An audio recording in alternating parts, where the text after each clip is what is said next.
നാം എത്ര അവസ്ഥയിൽ കൂടെ കർത്താവ് നമ്മെ കടത്തി വിട്ടാലും അവിടെ എല്ലാം താഴ്മയുള്ളൊരു ജീവിതം നയിക്കാൻ നാം തയ്യാറാണോ?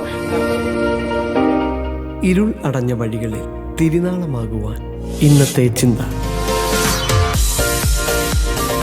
ദൈവത്തിന് സ്തോത്രം. ഇന്നത്തെ നമ്മുടെ ചിന്താ വിഷയം യെരമ്യാ പ്രവാചകന്റെ പുസ്തകം 45-ാം അധ്യായമാണ്.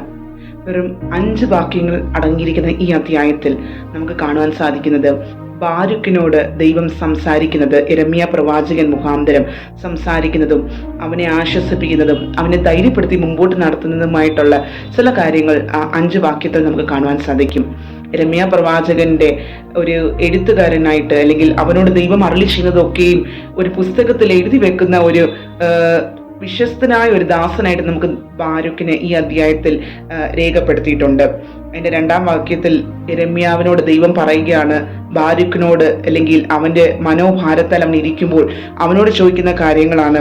യഹോവ എൻ്റെ വേദനയോട് ദുഃഖം കൂട്ടിയിരിക്കുന്നു, അയ്യോ കഷ്ടം, ഞാൻ എൻ്റെ ഞെരുക്കം കൊണ്ട് തളർന്നിരിക്കുന്നു, ഒരു ആശ്വാസവും കാണുന്നില്ല എന്ന് നീ പറയുന്നുവല്ലോ എന്ന് യെരമ്യാവ് ബാരൂക്കിനോട് ചോദിക്കാൻ നേരം അത് വ്യക്തമായിട്ട് ദൈവത്തിന്റെ ആത്മാവ് അവനോട്, അല്ലെങ്കിൽ അവനെ ചോദിക്കുന്ന, അവനെ ധൈര്യപ്പെടുത്തുന്ന ഒരു ഭാഗമായിട്ട് നമുക്ക് കാണുവാൻ സാധിക്കും. ബാരൂക്ക് യെരമ്യാവിനോട് കൂടെ നടക്കുമ്പോൾ തന്നെയും അവൻ വലിയ കാര്യങ്ങളെ ആഗ്രഹിച്ചിരുന്നു. ഒരു പക്ഷേ യെരമ്യാവിനെക്കാട്ടിലും എനിക്ക് വലിയവനാകണം, എനിക്ക് നല്ല നിലയിൽ എത്തണം, ഞാൻ ഇത്രയും വിശ്വസ്തന ദാസന ഇരുന്നിട്ടും എനിക്ക് ഇപ്പോഴും ഒരു ചെറിയൊരു പൊസിഷൻ പോലെയാണല്ലോ എന്നെ നടത്തുന്നത് എന്നൊക്കെയും ബാരൂക്ക് ചിന്തിച്ച് വ്യാകുലപ്പെട്ടിരിക്കുമ്പോൾ ദൈവത്തിന്റെ ആത്മാവോട് പറയുകയാണ്, നമ്മോടും ദൈവത്തിന്റെ ആത്മാവ് പറയുന്ന കാര്യങ്ങൾ പ്രകാരമാണ്, മടുത്തുപോയി, ക്ഷീണിച്ചു പോയി, ഒരു ഉയർച്ചയും കാണുന്നില്ലല്ലോ എന്നൊക്കെയും വിചാരിച്ച് നമ്മൾ പിറുപിറുക്കുമ്പോൾ അവിടെ നമ്മെ ധൈര്യപ്പെടുത്തുന്നത്, നീ എൻ്റെ അധികാരത്തിൽ സ്വസ്ഥമായിരിക്കുക, എൻ്റെ സുരക്ഷിതത്വത്തിൽ നീ സ്വസ്ഥമായിരിക്കുക, വേറെ ഒന്നിനെ കുറിച്ച് നീ വിചാരപ്പെടേണ്ട, സകലവും നന്മയ്ക്കായി തീർക്കുന്ന ഒരു കർത്താവിനെയാണ് നാം സേവിക്കുന്നത്. തിന്മയ്ക്ക് വേണ്ടിയല്ല, അത് നന്മയ്ക്കായി കൂടി വ്യാപരിക്കുന്ന ഒരു ദൈവശക്തി നമ്മളിൽ പകരുമ്പോൾ അത് നമുക്ക് അപ്രകാരം ഏറ്റെടുത്ത് മുമ്പോട്ട് കടന്നു പോകാൻ സാധിക്കും. അതിന്റെ 5-ാം വാക്യത്തിൽ കാണുന്നു, നീ നിനക്കായിട്ട് വലിയ കാര്യങ്ങളെ ആഗ്രഹിക്കരുത്, ഞാൻ സർവ്വജഡത്തിനും അനർത്ഥം വരുത്തുമെന്ന് യഹോവയുടെ അരുളപ്പാട്, എങ്കിലും നീ പോകുന്ന എല്ലായിടത്തും ഞാൻ നിന്റെ ജീവനെ നിനക്ക് കൊള്ള പോലെ തരുമെന്ന് അവന് ധൈര്യപ്പെടുത്തുന്നു. പ്രിയമുള്ളവരെ, കർത്താവ് ന്യായം വിധിക്കുന്ന ഒരു ദിവസമുണ്ടെന്ന് 4-ാം വാക്യത്തിൽ പറയുമ്പോൾ തന്നെയും അതുവരെയും നാം എപ്രകാരമാണ് ഈ ലോകത്തിൽ ജീവിക്കുന്നത്? നമ്മളെ ഏൽപ്പിച്ച ശുശ്രൂഷയുടെ മധ്യത്തിൽ നാം പെറുപെറുത്ത് പിന്തിരിഞ്ഞ് മടങ്ങി പോവുകയാണോ? എനിക്കൊന്നും ഉയർച്ചയും കിട്ടുന്നില്ലല്ലോ എന്ന് നിൽക്കുന്ന അവസ്ഥയാണോ? അതോ മുമ്പോട്ട് ധീരതയോടെ പ്രത്യാശയോടുകൂടെ യാത്ര ചെയ്യുന്നവരാണോ നാം ഓരോരുത്തരും? തന്നെത്താൻ ഉയർത്തുന്നവരെല്ലാം താഴ്ത്തപ്പെടുമെന്നും തന്നെത്താൻ താഴ്ത്തുന്നവരെല്ലാം ഉയർത്തപ്പെടുമെന്ന് സുവിശേഷത്തിൽ നമുക്ക് കാണുവാൻ സാധിക്കും.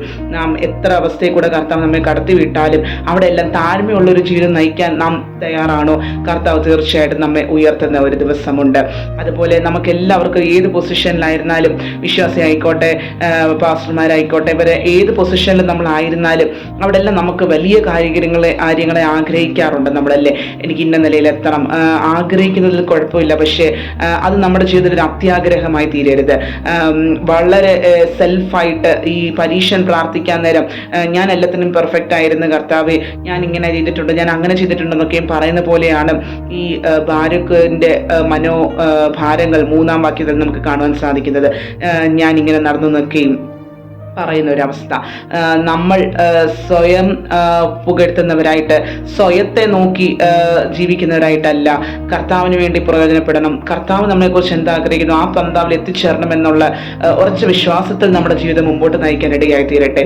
അവിടെ കർത്താവിനെ ധൈര്യപ്പെടുത്തുന്ന മറ്റൊരു കാര്യമുണ്ട്, നീ പോകുന്ന എല്ലായിടത്തും ഞാൻ നിന്റെ ജീവനെ നിനക്ക് കൊള്ള പോലെ തരും എന്നിങ്ങനെ പറഞ്ഞിരിക്കുന്നുവല്ലോ.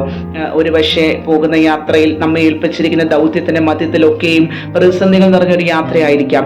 അവിടെ ഞാൻ എങ്ങനെ കടന്നു പോകും, എനിക്കൊരു ഉയർച്ചയും കാണുന്നില്ലല്ലോ, എല്ലാം മുമ്പിൽ പ്രതിസന്ധിയാണല്ലോ എന്നൊക്കെ വിചാരിച്ച് ഭാരപ്പെട്ട് തളർന്നിരിക്കുന്ന വ്യക്തികളാണോ നാം ഓരോരുത്തരും?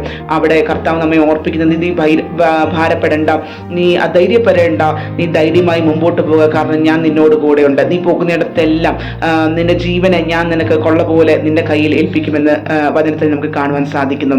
അപ്രകാരം ബാരൂക്കിനെ ധൈര്യപ്പെടുത്തി മുമ്പോട്ട് നടത്തിയ കർത്താവ് നമ്മയും ഈ ലോകയാത്രയിൽ നടത്തുവാൻ ശക്തനാണ്. ഒരുപക്ഷെ നാം നല്ല ഫലം കായ്ക്കുന്നവരാണെങ്കിൽ, മാവിനെ നാം നോക്കുകയാണെങ്കിൽ നല്ല ഫലമുണ്ടെങ്കിലേ അതിന് ഒത്തിരി ഏറ് കിട്ടാൻ ഇടയായി തീരത്തുള്ളൂ. അതുപോലെയാണ് മനുഷ്യ ജീവിതത്തിലും നമ്മളിൽ നിന്ന് നല്ല ഗുണങ്ങൾ, നല്ല പ്രവർത്തികൾ നമ്മളിൽ നിന്ന് പുറപ്പെടുന്നുണ്ടെങ്കിൽ ഉറപ്പായിട്ടും നമുക്ക് ഏറ് കിട്ടാനുള്ള സാധ്യതകൾ ഈ ക്രിസ്തീയ ജീവിതത്തിൽ വളരെ അധികമാണ്. അതുകൊണ്ട് പ്രിയമുള്ളവരെ, ഏറ് കിട്ടുന്നെങ്കിൽ ഓർത്തോണം, നിന്റെ നല്ല ഫലങ്ങൾ കർത്താവ് കാണുന്നുണ്ട്, ലോകം കാണുന്നുണ്ട്.